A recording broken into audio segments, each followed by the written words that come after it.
Hey everyone, welcome back to the podcast. Before we begin, the Grandel Wrestling Podcast would like to salute our partners who make all this possible. First, the St. Louis Kings of the Calzone, sauce on the side in the Grove. You can't go wrong with the Pancho Villa or one of their dessert calzones. There is an art to this dish, and there is one master artist of the calzone, sauce on the side. Dine in, carry out, or delivery. We'd also like to welcome the newest member of our family, the Southwest Diner. Serving up diner staples and foods of the American Southwest, Southwest Diner has been a favorite of locals and visitors alike since 2012. If you're into the classics, you can't go wrong with the biscuits and homemade sausage gravy. You like spice? Dig into Jonathan's famous fiery scramble. They also do an excellent smash burger. You gotta check it out. The crispy edges are amazing. Now offering delivery, curbside pickup, and a brand spanking new patio. There are plenty of safe and enjoyable ways to get your Southwest Diner fix. And now, on with the show.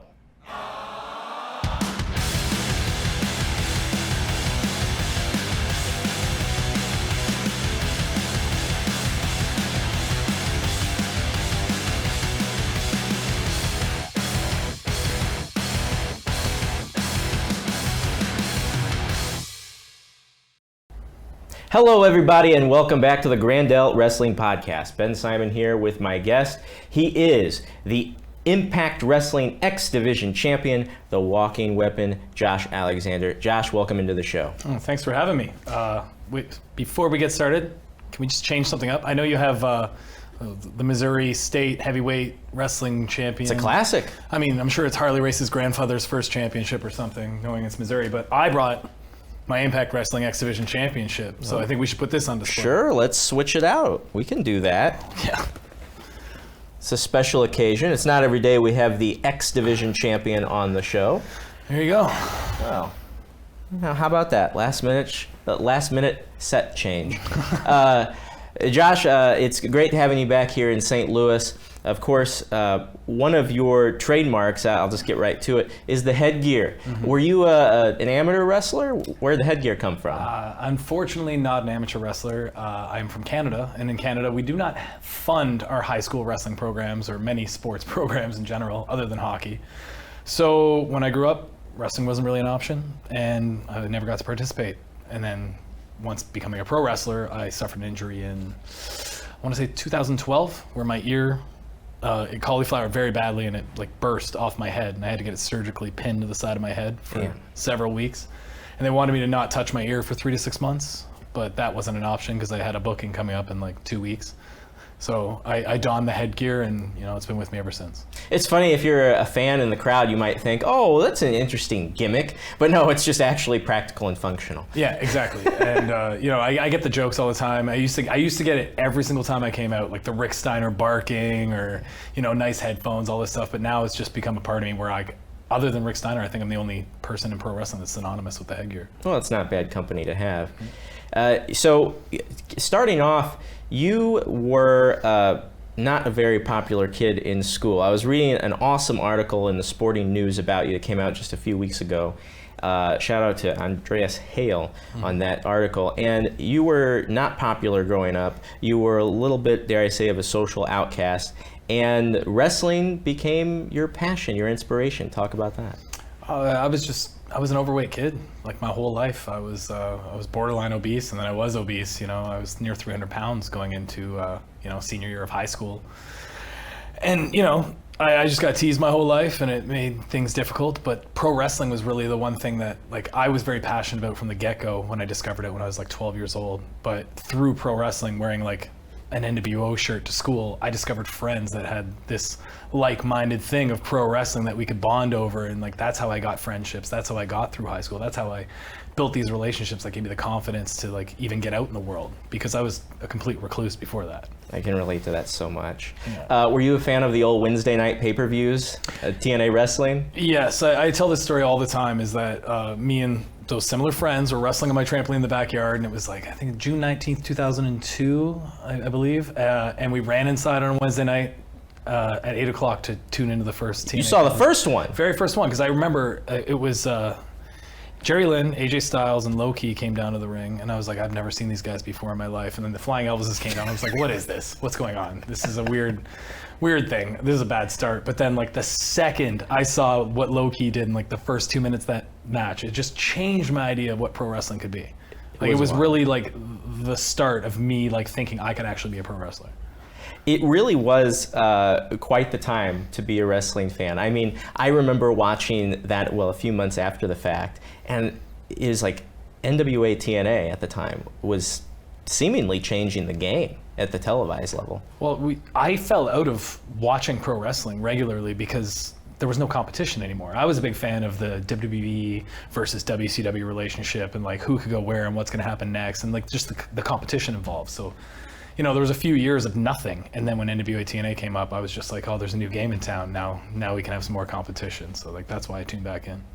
Were you one of those guys who wrestled with his friends in the backyard or anything like that? Like how do you parlay this into training? Oh, well, I wrestled on my trampoline at my house, and then I was at my friend Isaac's house. It was called the Isaac's Basement Wrestling Federation. Oh, classic. Oh, yeah, everyone followed that. Yeah, he had a mattress in his basement, and we just tried to do all the things that we saw like our heroes do on the TV, on the pay-per-view and stuff like that, and it didn't parlay into training whatsoever. Mm-hmm. I ended up just going to university, far away from all my friends and everyone else, just to try to get away and try to discover myself a little bit. Where'd you go? I went to St. Catherine's Brock University. Where's that at? It was like 4 hours from my house. Oh, okay. So far enough to where people aren't going to come visit me on a whim or anything, right. And I could just like do my own thing. But this was in 2005, and I don't know, many people understand that like the internet wasn't a huge thing before this. Like 2005 when I went to university was the first time I had high-speed internet, and I didn't have like that dial-up connection where like it was just useless to even attempt to go on the internet. But through that, I discovered indie wrestling. It was because of NWA TNA, Low-Ki, AJ Styles, all these guys that I discovered Ring of Honor. And through Ring of Honor, I discovered a promotion called UWA Hardcore that was running in Toronto, booking these same guys. And through that, I found that there was wrestling schools that even existed outside of like Ohio Valley wrestling. You know what I mean? So that's what made it all a possibility. How did trainers take to you at the beginning? Or rather, how did you take to training? Were you looked at as a prodigy of any kind? Well, yeah, I think I was regarded as like just a complete natural from the get-go, and like that's a thing. Like I came in an overweight kid, and like this is something I really wanted to do. But from the first bump I took, I remember them saying, "Oh, it was perfect, first try. I've never seen that before." And like just a little thing went off in my head, like, "Hey, I can do this. Like I'm good at something. This is crazy." And I wanted more and more and more. So, like I trained every day for the first like year. Like they gave me a key to the gym after like 60 days being at that school. I just wanted more and more wrestling. I wanted to keep learning, and yeah, it was the thing that gave me all the confidence in the world that I never had, right?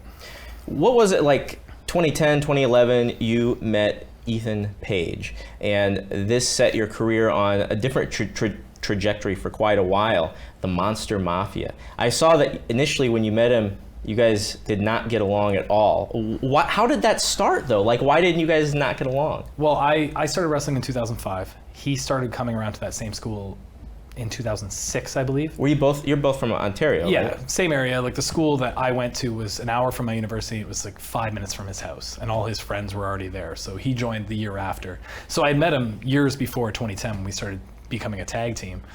But we didn't like each other just because he was a 16-year-old kid. I thought he was a complete brat, you know what I mean? I was 18, 19 years old. And then again, I had some confidence behind me. People were regarding me as like the top prospect or the best student and all this stuff. So like there was some competition involved there. So it took us 4 or 5 years to like really warm up to each other. But then once we did and we got to know each other, we realized that we have more in common than we ever thought. And we were like just very passionate about pro wrestling. So that's where the tag team started. Were you all in on being a tag team whenever you were gonna go hit the road together, take all the bookings together? Because a lot of times, I mean, tag teams can be tough to manage. I mean, beyond a personal level too, on a professional level, sometimes promoters aren't really looking for that package deal. But you guys maybe fit a niche with each other? Yeah, well, it was all his sales pitch. So like I was just wrestling. I just wanted to wrestle. I don't care if it's a tag match. I don't care if it's a battle royal. I don't care if it's singles match. I just wanted to wrestle as much as possible. And he came up to me and he said, look at the independent scene. If we're going to get noticed, there's 300 independent wrestlers that are very good that we have to compete with. right now there's 3 good tag teams. So if we become a good tag team, then we can be that 4th tag team to add more opponents and get booked on different shows. So that was like his thing. Rather than divide and conquer, it was just come together and conquer. And it worked. Like, I was all in. I didn't care whether it was singles or tag. And instantly from the start when we started tagging, it was just this chemistry that you can't ignore. So like it made things easy and it made it enjoyable. You guys eventually made your way to Ring of Honor, which I think is probably your first big break, dare I say. Mm-hmm. So how did that come about? We just got a call one day. We had been wrestling like as a tag team in AEW and a few other big promotions in the States. And through that, you get to wrestle around real tag teams. Like at the time, Jimmy Jacobs and Roderick Strong were a tag team, and they were in Ring of Honor and all these other stuff. So our names get thrown out as possible opponents, and they needed opponents for Red Dragon, which was Kyle O'Reilly and Bobby Fish in Ring of Honor in Minnesota, which was an 18-hour drive one way from Toronto, and they called us on like a Thursday for a Friday show, and we said, we'll be there tomorrow. Yeah. You know what I mean? And like that's just how the opportunity became. And like, everything else in my career is just making the best of the opportunities when they're given and being ready for them. So like luckily by the time we showed up to Minnesota that night, we hit a home run and we knocked it out of the park, and we just kept getting more and more opportunities given to us for Ring of Honor. And it happened for a little bit, but then in 2013, a lot of people know the story of your first neck injury, which is remarkable. There's been more than one. But it was a broken neck, was it, from a tornado DDT? Yeah, I broke and completely herniated the discs between C4 and C5, but I broke the C4 disc, had a crack in it. And we thought we were going to get signed by Ring of Honor at the time, so I was kind of working through it, trying to figure out what was going on and all that stuff, and I got booked in for surgery in September and went in, didn't tell anybody about it, and came back after 6 weeks. Yeah, that had to be pretty risky. I mean, was it in the back of your head anywhere, like, this might not work out for me, do I have a backup plan? No, and like it seems super irresponsible now, because I've had people bring it up to me since, being like, hey, you could have been paralyzed and all this stuff, and like, the thought of being paralyzed never crossed my mind. I never even, maybe, whether I'm stupid or irresponsible or whatever, it was never even a thing that I recognized as a possibility. So coming back after 6 weeks, I was just worried about being able to wrestle more than anything, rather than my personal health. And like, it went okay for 7 or 8 months until I took a bad bump again, and I had to go in for my second neck surgery. Did you actually get signed to Ring of Honor? No, we were traveling back and forth, doing more bookings, and we ended up getting flagged at the border because we didn't have a work visa to wrestle in America, so we couldn't travel to their shows, and it was just a hiccup that, another speed bump along the way of my story. You mentioned in a documentary, an awesome documentary that Impact Wrestling did a couple of years ago, that you had some kind of emotional hang-up or anxiety perhaps about wrestling in the States. Where did that come into play? Well, to be a professional wrestler in America, you need a work visa, a work permit. Right. And to get one of those, you need to be working for one of the major companies that have television production recognized by, the government. They're on the books. Yeah, exactly. And, as independent wrestlers, you're just kind of sneaking across. And like, there is a very gray area there. So I crossed for years with a flag, being completely honest with them.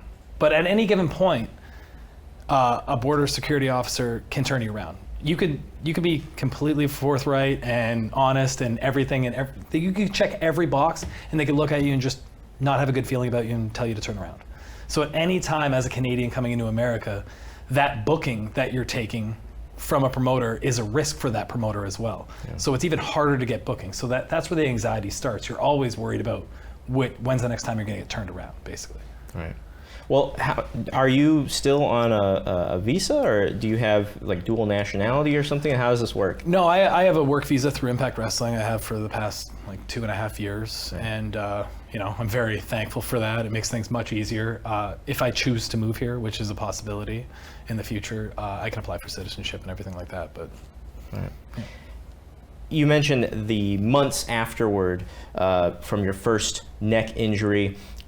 I think you were wrestling a tag team match, and Matt Seidel landed on you in 2015, or you landed on him, something went wrong and you broke your neck again? Yeah, I took a tag team powerbomb maneuver at PWG, which was like the hottest independent in the world at Pro the time. Wrestling Guerrilla, yeah. Yeah, and another, spot where you're ascending to, and just another speed bump along in my story, but I landed on my head, and everybody knew the second I landed, it just looked ugly. And the same symptoms that I had before came back in my neck, and like the pain running down my arm and the atrophy and all that other stuff. So I knew instantly that I severely injured myself again. So it was just back to the surgeon. But you still wrestled after that, right? Before surgery? Like, I know you hooked up with Samoa Joe the next week. Yeah. So, was that risky at all? Well, no. Okay, so the long and short of the story is that I landed on my head at PWG, and everybody knew that I had to have screwed up somewhere. And I didn't have any symptoms then. It wasn't until after wrestling Samoa Joe the next week that the symptoms came forward from that. So I had gone into the match with Samoa Joe with the worry in the back of my mind that I was possibly injured, but not thinking that, maybe I'll get by. And then I came back from that match and I just knew, like, my one arm, I had lost 95% of the strength to extend my arm now because my neck, the impingement in my neck and all this other stuff. So from that, I went to my surgeon. He gave me another MRI and told me I'd have to stop wrestling. And I just planned a retirement tour. I wanted to, I could get through matches and be safe with like the disability I had at the time, but I wanted to go out on my terms because like at that point, like it's a 10-year journey, at least a 10-year journey, I think. And, I wanted to be somewhat content with leaving pro wrestling because I didn't know what I was going to do afterwards. I never had a backup plan. I never had another passion or anything like that. So that's why I pushed through and just did the whole retirement thing. And then I went in for surgery after my retirement show, and I woke up and I didn't have a neck collar on or anything. I was super confused about it. And the surgeon had come in and he just told me that it was their mistake reading the MRI, and I had not crushed the disc on the other level. It was just like scar tissue and bone fragments that weren't taken out from the other surgery, and they opened up some more pathways for the nerve. So I can totally wrestle, but I should rehab and recover for 9 months and do it responsibly this time. And that's where I had the conflict of being like, I just retired. I don't want the fans, I don't want the boys, in the locker room to think like I was taking advantage of this situation to try to like make money and get attention, because it definitely wasn't about that. But it took me 9 months, and I finally decided to come back, and I'm happy I did, clearly. And Ethan was very supportive, and you immediately got back together as a tag team, right? Yeah, I would not have come back to wrestling if it wasn't for him. Like I've always said this, like his gimmick is all ego, but he's not an egotistical guy. He's just very confident. Like if he makes up his mind, he was the one that gave me all the confidence that I ever needed to actually be successful in pro wrestling, because confidence was something I sorely lacked for my entire life. When you were out for the 9 or 10 months, whatever it was, and you weren't sure that you were going to come back to the ring, did you start to make any plans about moving on, or were you just taking it easy? I mean, I've always had a full-time job and a career outside of pro wrestling to fund my wrestling habit. You know what I mean? Most of us do, yeah. Yeah, you need one, especially at the start. So like, I didn't really need a backup plan or something to move on to. I was trying to like find things that I could get into. Like I did CrossFit, or I thought about doing jiu-jitsu to see if like that would like scratch the itch of pro wrestling, but nothing fulfilled me like being in front of a live crowd. So I actually was looking at title histories and match records and stuff like that. And I came across something that I don't think has been addressed before and was really curious to me. So the injury with the second neck injury, yeah, when you knew something was wrong, it appears that in May, which is just a few weeks after that, you won the AAW championship in the Chicago area. One-on-one in a match. Were you keeping this so closely guarded, this injury so closely guarded to the chest, that AAW put you in a title match and you won the title? Well, this is another healthcare thing with Canadian healthcare. It took me probably 10 weeks after breaking my neck the second time to get an MRI. Oh. So the thing with, free healthcare is you just got to wait for it. So I'm walking around with a broken neck and all these symptoms and in extreme amounts of pain, but I have to wait for that. So I didn't even know at the time I had broken my neck. I just knew I had symptoms. And at the time I was paying for rehab and they were thinking that it couldn't be broken because of the way I was still functioning. So I was being told one thing and trying to work through it, but then, you know, I found out shortly after that in fact I had broken my neck. How did AAW take that? They were very like shocked and sad. They're very supportive. Like all the management, everyone there has always been super supportive of me. They've been, you know, nothing but awesome. Like I don't think there was anything they could really say. Like they knew how much wrestling meant to me. It wasn't like I was trying to take advantage of them so they could like get that little accolade on my cagematch.com profile. You know what I mean? Like there was never any malice or ill intent. So it is what it is. Yeah. There are very few ride or dies. You're very few friends in wrestling, and we've talked a lot about your tag team partner. But are there any other ride or dies that you have? Any other good friends in the business? I have like a ton of. I talked to my wife about this recently. Other than my wife, who has been involved in wrestling longer than I have. She's a wrestler, right? She was in Ring of Honor when I first started watching Ring of Honor. She was in PWG. Yeah, she's been involved in wrestling far longer than me. But I'm so sorry. What's her ring name? Jade Chung. Jade Chung. Yeah, okay. she was in the Embassy and Ring of Honor and. Oh yeah, okay. So yeah, other than her, like there's nobody I talk to on a daily basis, like from the business. I have like many acquaintances, many friends, but like ride or die, like I would say other than my wife, I don't think I have any. So you're back on the independents, the large independents, you know, the good ones, but you're still not able to make a living in wrestling yet. You're still working, you're still grinding. Is there any expiration date that you put on yourself to get a contract in the business? I used to think like that before my second neck surgery. And I came back from my second neck surgery and I had been doing the independents and I got flagged at the border again. And this time when I was flagged, they told me I was going to be banned if I ever came across for wrestling purposes again. Oh, man. So at that point in time, I'd pretty much given up all hope of getting a contract in pro wrestling. But I still wrestled a full-time schedule. Luckily in Ontario and Montreal surrounding areas, you can drive to a lot of shows. And I could still wrestle over 100 times a year, which is amazing. So I just made it a thing that I just wanted to become the best wrestler I possibly could while being in Canada and hopefully elevate the Canadian scene so that the next crop of guys coming up, maybe I'll get more attention on this scene so that they can get noticed.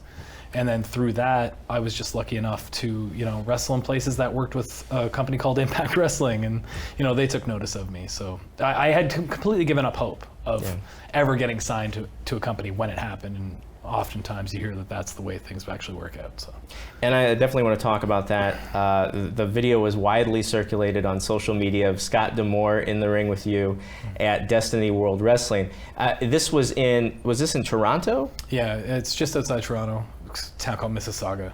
Now, Scott was there, who of course, Scott D'Amore with Impact Wrestling, and he was in a position of power at that time, and he was scouting, and he saw your match with Simon Grimm, I think it was, a title match, the main event, and he just loved what he saw so much. And there was a bit where he didn't get you in the backstage area. He came to the ring and put a contract on your chest, said, you've got 3 years if you want to Impact Wrestling. Did you guys plan that out? No.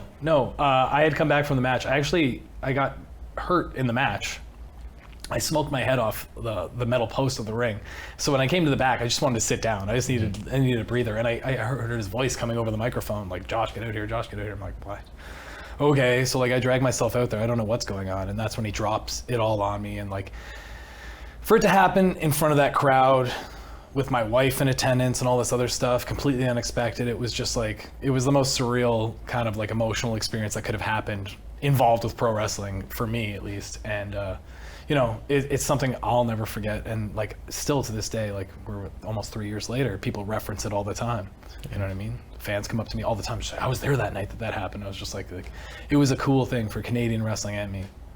Whenever you got that contract, so many people in the business, they're always thinking, what's next? What's next? What's next? And it's tough to live in the moment. You seem to be one of the live in the moment kind of guys. Did you take a minute to just sit back and smell the roses? Yeah. You can definitely see it in that video. The second like he like hands me the contract, like it's not that I'm crying, but like I'm holding back like wet eyes for a second there because like I said, I completely gave up hope that this was ever a possibility. Like, and after my second neck surgery, when I thought I had to retire, like every accolade I've done or achieved since, like I've made sure I take like a big deep breath afterwards, and I think about everything that went into getting to that moment, right? Was it always the plan for you to come to Impact as a tag team wrestler? No. When he signed me initially, I did vignettes and I did like a bunch of stuff like that documentary, all as a singles wrestler. I picked my own music. The music that we ended up using for the North was the music I picked to use as a singles wrestler, which is why I still use it to this day. But like it was all fully intended on me being a singles wrestler, and then like I don't know what happened. I can assume that like Jimmy Jacobs is part of creative, and so are some other people, and they recognized that they had Ethan Page on the roster, and he wasn't doing very much at the time. So they're like, why don't we tag them up? We need good tag teams and stuff like that, and like the rest is history. Why the name change from Monster Mafia to the North? They had Main Event Mafia previously in TNA, and you know, monsters are usually like people like Abyss. Yeah, that's what I'm thinking of. You know what I mean? So like, and I think it was just time for a change, time to evolve. And I was just on a call with Don Callis one day before I debuted, and he said, "What do you think about the name?" And at the time, it was the Toronto Raptors' run towards their first championship ever in the NBA, and the whole slogan was "We the North." And I said, "What about the North?" And it just clicked, and you know, simple. I love it. Keep it simple. Yeah, and it worked. And you and Paige, as the North, went on to become what by cumulative days, like the fourth greatest tag team in Impact history. If you run up by, title history. Number one. Well, okay. Number one. I'm going by cumulative days. 300 and, well, if you're talking more than one reign, then maybe we're fourth. Yeah, we have the longest single reign as tag team champions. It was over a year, from July to July 2020. 381 or 2 days. And it was a good portion through the pandemic as well. Mm-hmm. Impact had a strange, I won't say strange, everything was strange. They had a unique approach to how they ran in the pandemic, where they would do the tapings, but they wouldn't pipe in, at least at first, any crowd noise or anything. And some fans liked that. Some fans thought it was awkward. How did you feel about that strategy? I loved it, just because I've made it a point in my wrestling career to make sure that everything that happens in that ring between the two bells, the start and the finish of the match, is exemplary. Like, I want everything to look legit. I want nobody in that audience or nobody watching at home to have any question of what I'm doing might be real at that moment. So what it really does is put a magnifying glass on the work that happens inside the ring, which is, I think it did me like a great service, and it helped me succeed over the pandemic era. Other people, I can see why they don't like it though. Yeah, and thank goodness we seem to be coming out of that right now. Mm-hmm. And I saw you at Slammiversary in Nashville with the crowd for the first time back in person, the Ultimate X match. What's it like working the Ultimate X match? You worry about your neck at all hanging up there? I never worry about my neck. No. I work on my neck every single day ever since that injury to make sure that it's the last thing I have to worry about. But the Ultimate X thing, it was like a dream come true to be able to do that match as a big NWA TNA fan. That's an Impact Wrestling exclusive match. But like, after doing it once, I don't think I want to ever do another, to be honest. Like, it's a grueling match. It is intense. It is tough. And like the one that happened at Slammiversary, we did it so well. Like, I don't think I can ever do a better one. So I kind of want to do my swan song and just bow out on that one. But yeah, it was a great match. I did really enjoy it. And well, if you hold this puppy for the next year, maybe you'll be in next year's Ultimate X match. Yeah. Well, I don't plan on losing anytime soon, so you might be right. Yeah, very good. Hey, so the this all comes after the. I don't want to dwell on this too much, but the end of your tag team days with Ethan Page leaving Impact to get signed to AEW, where he currently is now. Did he discuss with you how this was going to work before the signing? I mean, I knew where he was going and what he was doing before anyone else, I think, and. You know, I had time to mentally prepare to be a singles wrestler. I had told people in Impact Wrestling I did not want to be in another tag team. I don't think anything is ever going to even get to the same level as the North or even close to it, so why even bother? So, you know, I had the stress of thinking about, am I going to get opportunities as a singles wrestler? How long am I going to be sitting on the bench waiting for an opportunity? And luckily, I got opportunities right away, and I can make the best of them. So. Well, I can't wait to see what's next, Josh. It's really been exciting so far. You've had a very storybook career in a way thus far.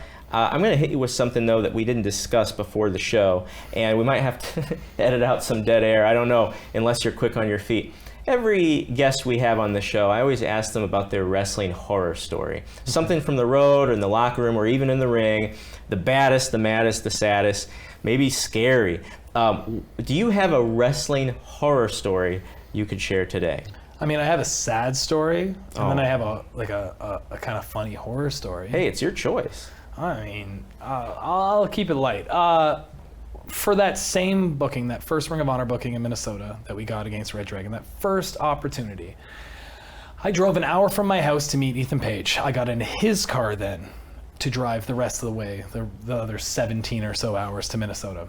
We get 4 hours down the road to the border. Passport's out, guys. I left my passport in my car. Oh my God. And at this point, I'm like, I'm going to have to take a bus from Windsor back to Hamilton, where Ethan Page lives, to get it. And then I'm going to have to drive my own car all the way to Minnesota just to make it there in time for the match. And Ethan Page is a very, as I said, confident or whatever, but he's very like, everything happens for a reason. I call him a gypsy. Like, he just like, things happen and he the secret or whatever, you know what I mean? Like, yeah. He materializes or whatever, thinks it up. But he just said, what do you have? And I'm like, I have my wallet. And like, I'm just like in the back seat yelling and screaming, being like, I'm an idiot, I'm so sorry. All this, because like this opportunity could be dwindling in front of our eyes. And he says, what do you have in your wallet? And I go, my license and my birth certificate. He goes, give it to me. And I go, oh, okay, like why? And he's just like, just give it to me. And like, I give it to him, we roll up, and he hands the passport, and then he hands the license and the birth certificate. He goes, this idiot forgot his passport. And like, I don't know what we said, but like, we're going to his uncle's for a barbecue in Michigan or something. And you know, the guy just like looked at me, and was like, and like gave the stuff back. He was like, have a nice day. And like, I'm like frozen in the passenger seat, like, and we pull up like 50 feet past the thing, and I just lose my mind, exploding. And I'm like, maybe everything does happen for a reason, you know what I mean? Like, that was like the most scared I've ever been in my wrestling career, the most I've ever hated myself for doing something. And then 2 minutes later when we got through the border, like the most elated and happy I've ever been. Yeah, and I imagine that on this show, this is also not the last time we'll hear a wrestling horror story from at the border. No, for that very reason. Josh, how can the fans follow you on social media? Instagram and Twitter at walking_weapon, and tune into Impact on Access TV every Thursday night at 8 p.m. You can follow me on Twitter as well, at @TheBenSimon. The show is on Grandel Wrestle, and Instagram at Grandel Wrestling. Guys, thanks so much for being with us today. The show has been produced at Midcoast Media in Midtown St. Louis. Our producer, as always, is Joey O'Farrell, and the engineers today are Key Henry and Jason Coleman. Well, it's been a blast. Josh, thank you so much for joining us. And until next time, the X Division champion and Ben Simon saying so long from the Show Me State.